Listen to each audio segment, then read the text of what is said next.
नमस्कार, देवभूमि लाइव के साथ मैं दीप्ति द्विवेदी। उत्तराखंड चारधाम की यात्रा 3 मई को गंगोत्री और यमुनोत्री धाम के कपाट खुलने के साथ ही शुरू हो रही है, जिसकी तैयारियों में शासन प्रशासन जुटा हुआ है। चारधाम यात्रा शुरू होने से पहले ही देश भर में कोरोना संक्रमण के मामले तेजी से बढ़ने लगे हैं। हालांकि राज्य सरकार ने चारधाम यात्रा के संबंध में अभी कोई एसओपी जारी नहीं की है। इसके बावजूद उत्तराखंड राज्य के 3 कैबिनेट मंत्री चारधाम की यात्रा पर आने वाले श्रद्धालुओं के लिए अलग अलग बयान देते नजर आ रहे हैं। तीनों मंत्रियों के अलग अलग बयान से चारधाम यात्रा में आने वाले श्रद्धालुओं के लिए कंफ्यूजन की स्थिति यहां पैदा हो गई है।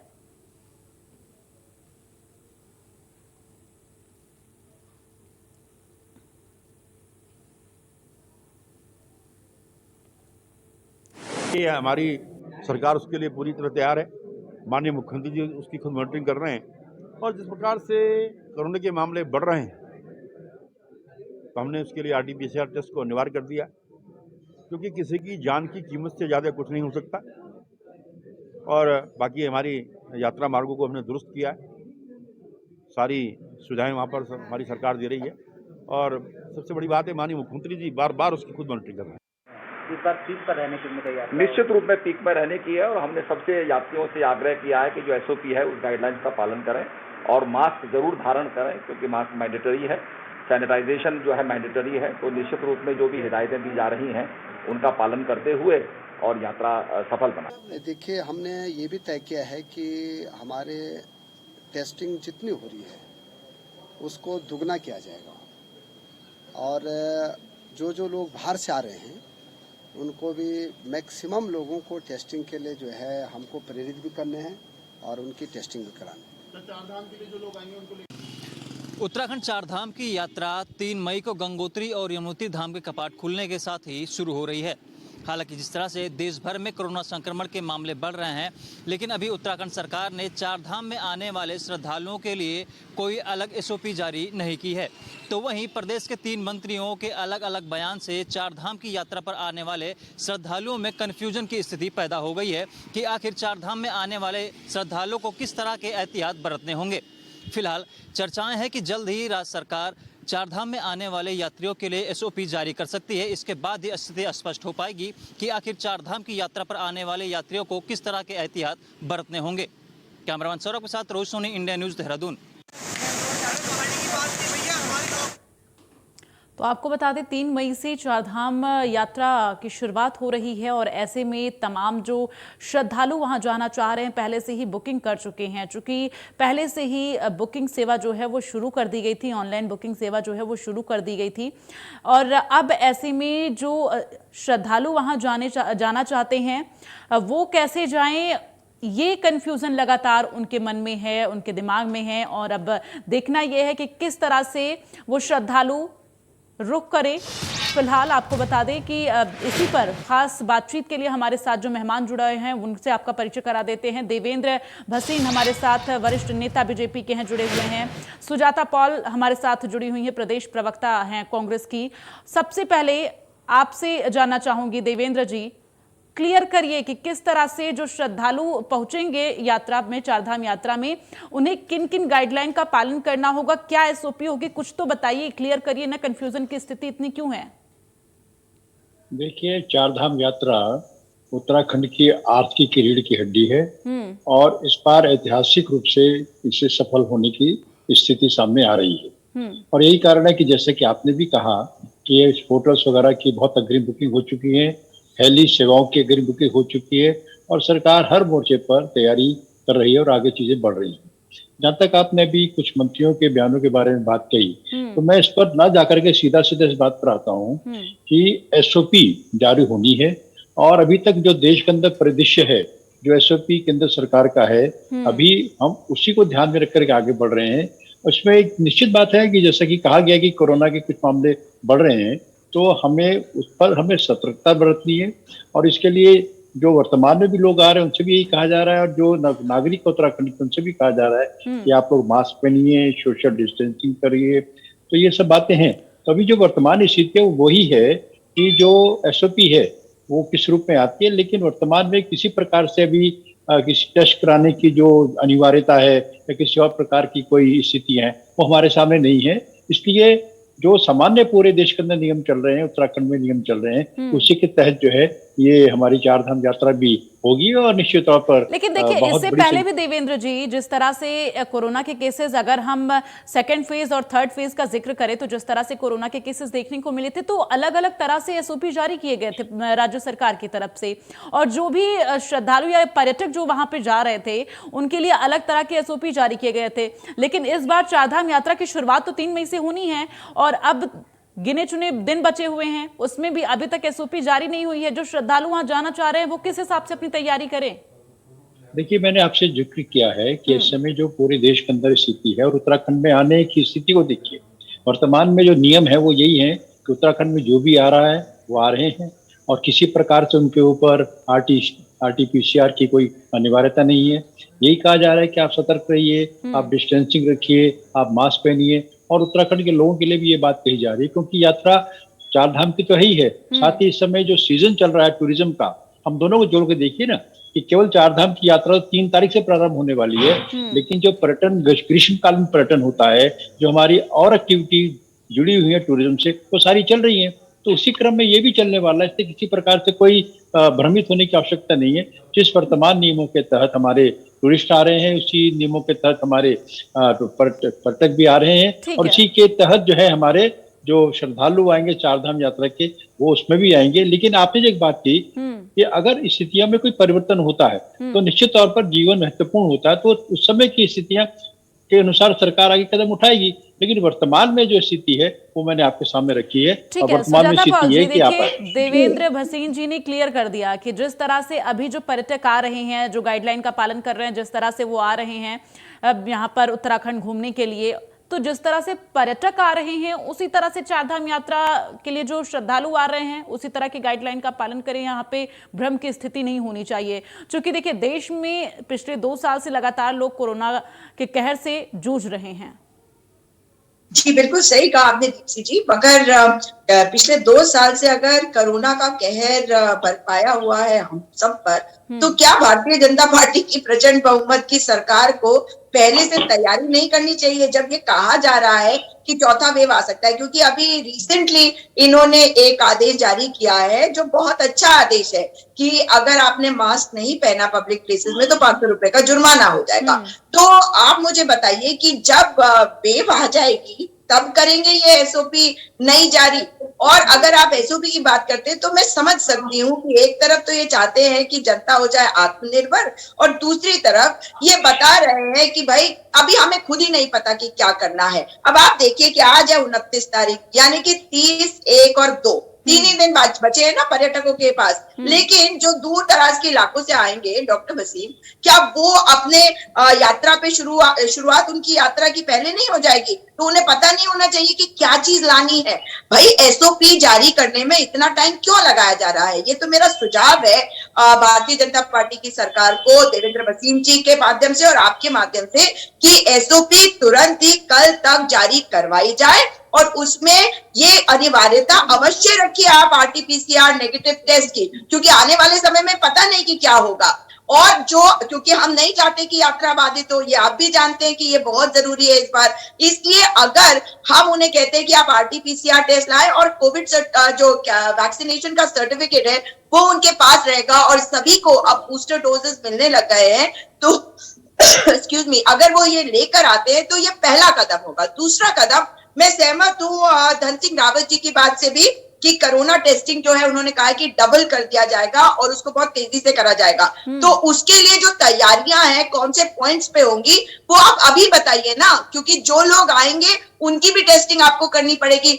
जो चार धामों में लोग ऑलरेडी रह रहे हैं, जो कार्य कर रहे हैं, उनकी भी टेस्टिंग आपको करवानी पड़ेगी। तो इसके लिए अगर एसओपी जारी नहीं हुई है, यानी कि तैयारी भी नहीं हुई है, तो मुझे लगता है कि ये बहुत ही एक डेंजरस साइन है। और डॉक्टर भसीन, आपसे मेरी रिक्वेस्ट है कि अब की बार कोई भी ऐसा हादसा ना हो जिससे हमारी यात्रा बाधित हो या लोगों का नुकसान हो। इसलिए आप समय से एसओपी भी जारी करवाइए और टेस्टिंग कल से करवाइए चार धामों में। ठीक है देवेंद्र जी, देखिए जिस तरह से अभी सुजाता जी ने जिक्र किया और अपील की है रिक्वेस्ट फॉर्म में, लेकिन अगर हम जिक्र करें जब हरिद्वार में कुंभ शुरू हुआ था उस दौरान भी हमने देखा था, सेकेंड फेज जब आया था तो शुरू से ही कहा जा रहा था कि इस बार हरिद्वार कुंभ जो है उसे स्थगित किया जाए, चूंकि लगातार कोरोना के केसेस बढ़ रहे हैं, लेकिन शुरू किया गया और उसके बाद वहां पर भी एसओपी जारी की गई। लेकिन जिस तरह से कोरोना धमाका वहां पर देखने को मिला था, तमाम जिंदगियां जो हैं वो कहीं ना कहीं चिंता का विषय वहां पर बन गया था, तमाम जिंदगियां कोरोना की वजह से जूझ रही थी और ऐसे में एक बार फिर से चारधाम यात्रा शुरू की जा रही है। अगर एसओपी नहीं जारी किया गया है तो ऐसे में लोगों को कंफ्यूजन की स्थिति तो होगी ही। हालांकि ठीक है, लोग जागरूक हो रहे हैं कोरोना को लेकर और खुद से एहतियात बरतने की कोशिश हर कोई कर रहा है। देखिए, मेरे लिए या हम सबके लिए जो उत्तराखंड के लोग हैं, चारधाम की यात्रा ना तो राजनीति का विषय है और ना किसी प्रकार से विवाद का विषय है। राजनीति का विषय नहीं है, लेकिन देवेंद्र जी यहाँ पर लोगों की जिंदगी का विषय है। नहीं, मेरी बात तो सुन लीजिए, आप मेरी बात सुन लेंगे, आप मेरी बात से सहमत होंगे, मैं ये कहने वाला। तो हमारे लिए पहली बात तो ये है कि एक तरफ यात्रा को लेकर किसी प्रकार की कोई भी ऐसी हमको वातावरण नहीं बनाना चाहिए कि 2 साल के बाद जब बड़े स्तर पर यात्रा होने वाली है, जिस प्रकार से बुकिंग हुई है, जिस प्रकार से अन्य प्रकार की व्यवस्थाएं हैं, उसमें कहीं पर भी यात्रियों के मन में कोई डर पैदा हो।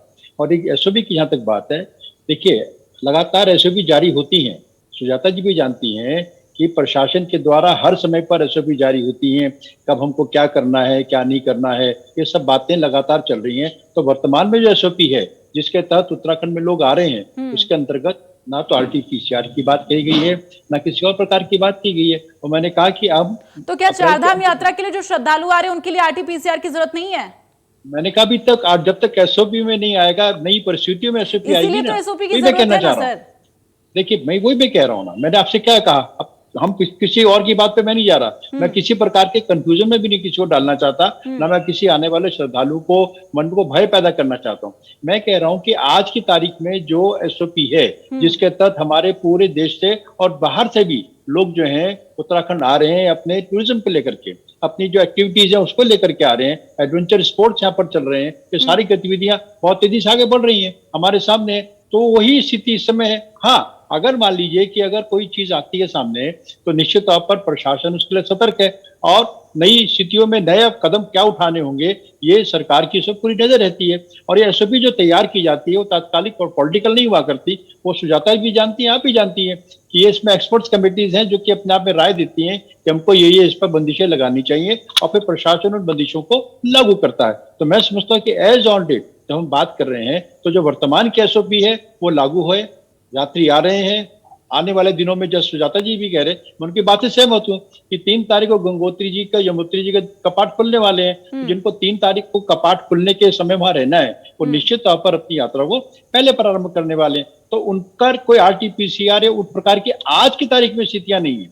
जब अगर कोई बात बढ़ गई, जैसे कि हमने थर्ड में देखा कि वो सेकंड में बहुत बुरी हालत हुई, थर्ड में हम लोग बहुत किनारे से निकल गए, और चौथे को लेकर के विशेषज्ञ जो राय दे रहे हैं उसमें अभी एज ऑन डेट इतनी गंभीरता सामने नहीं आई, लेकिन सतर्कता होनी चाहिए, इसको लेकर सरकार भी जानती है। देवेंद्र मुख्यमंत्री जी लगातार एक्सपर्ट्स की तरफ से लगातार ये कहा जा रहा है कि ये जो आंकड़े आ रहे हैं सामने, जाहिर तौर पर जिस तरह से अभी उस तरह के आंकड़े सामने नहीं आ रहे जो हमने फर्स्ट फेज में, सेकेंड फेज में देखा, और थर्ड फेज में भी लगातार केसेस बढ़े थे, लेकिन ये जो फोर्थ फेज है उसके संकेत हैं ये आंकड़े। तो कहीं ना कहीं अभी से ही लोगों को चौकन्ना होने की जरूरत है, गंभीरता को समझने की जरूरत है। आप कैसे कह रहे हैं कि उतना गंभीर आंकड़े नहीं आ रहे हैं? नहीं, मैं बताता हूं आपसे। हाँ। अभी हमारे स्कूल खुले हुए हैं ना, अभी आप जानते हैं कि उत्तराखंड के सारे शिक्षण संस्थान खुले हैं, बच्चों के भी खुले हुए हैं, और यही सतर्कता के लिए बारे में कहा जाता है कि आप मास्क पहन करके आइए, डिस्टेंसिंग रखिए। अगर स्थितियां बिगड़ गई होती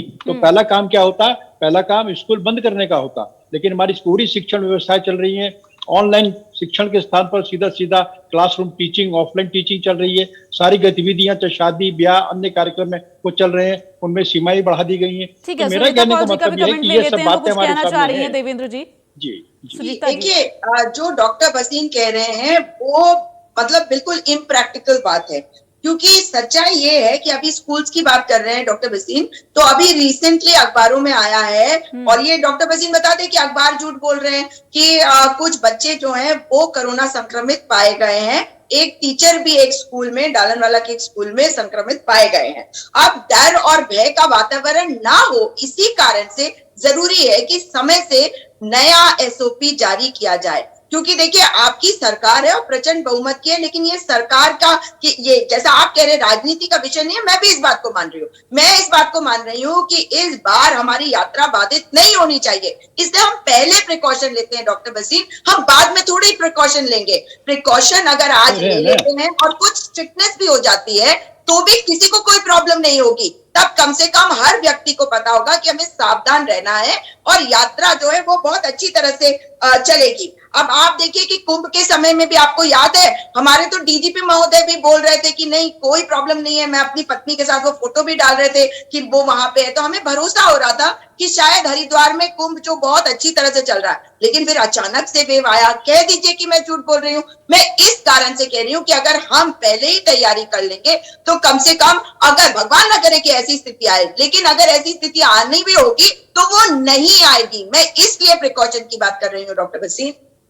नहीं, मैं जो आप कह रही है ना सुजाता जी, प्रिकॉशन को लेकर सरकार पूरी तरह सतर्क है। अभी डॉक्टर धनसिंह जी ने जो कहा, हमारे प्रदेश के स्वास्थ्य मंत्री है, उन्होंने टेस्टिंग बढ़ाने की बात की और इसके अलावा सरकार की अपनी पूरी तैयारियां हैं स्वास्थ्य सेवाओं को लेकर के। देखिए देवेंद्र जी, सीधी सी एक बात है कि टेस्टिंग आप लोग बढ़ाइए, आप लोग वैक्सीनेशन तेज करिए, सब ठीक है, लेकिन वक्त बहुत कम बचा है चारधाम यात्रा की शुरुआत के लिए।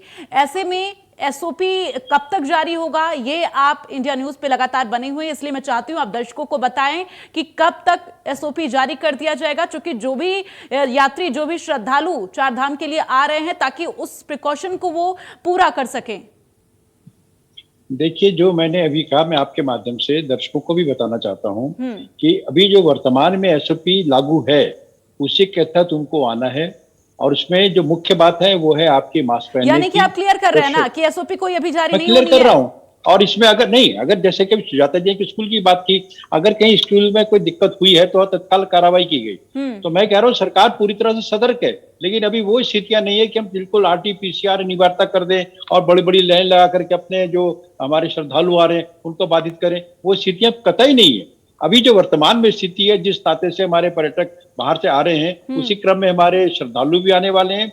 कहीं को दिक्कत होगी उसके लिए सरकार पहले से ही तैयार है, स्वास्थ्य सेवाएं पूरी तरह से चुस्त दुरुस्त है और इसमें निश्चिंत मैं कहना चाहता हूं मैं घबराने की कोई बात नहीं होगी। लेकिन आज जो स्थितियां हैं उसको लेकर के हम अपनी यात्रा को आगे बढ़ाते हैं और निश्चित तौर पर ऊपर वाली कृपा भी रहनी चाहिए। आप अपनी बात जल्दी से रखिए, हमारे पास वक्त की कमी है। बिल्कुल, मैं डॉक्टर वसीम से ये निवेदन करना चाहती हूँ कि अपने जो मंत्री हैं उनको भी थोड़ा सा निर्देशित करिए कि अनाप शनाप के बयान ना देना, क्योंकि गणेश जोशी जी ने कहा है कि आरटीपीसीआर टेस्टिंग की जरूरत है, नेगेटिव रिपोर्ट भी लाने की जरूरत है। बताइए ना, अब अगर वो ऐसी बात कह रहे हैं तो गलत संदेश जाता है। आपको अपने भाई व्हाट्सएप से ही भेज दीजिए उनको निर्देश कि भाई आप अपने बयान अपने पास रखिए, जो स्वास्थ्य मंत्री है केवल वो बयान देंगे या जो टूरिज्म मिनिस्टर है वो बयान देंगे, और हमें बिल्कुल मंजूर है, क्योंकि हम नहीं चाहते कि यात्रा बाधित हो। हम नहीं चाहते कि जो टूरिस्ट आ रहे हैं उनके अंदर डर और भय या कोई भ्रम की भी स्थिति हो।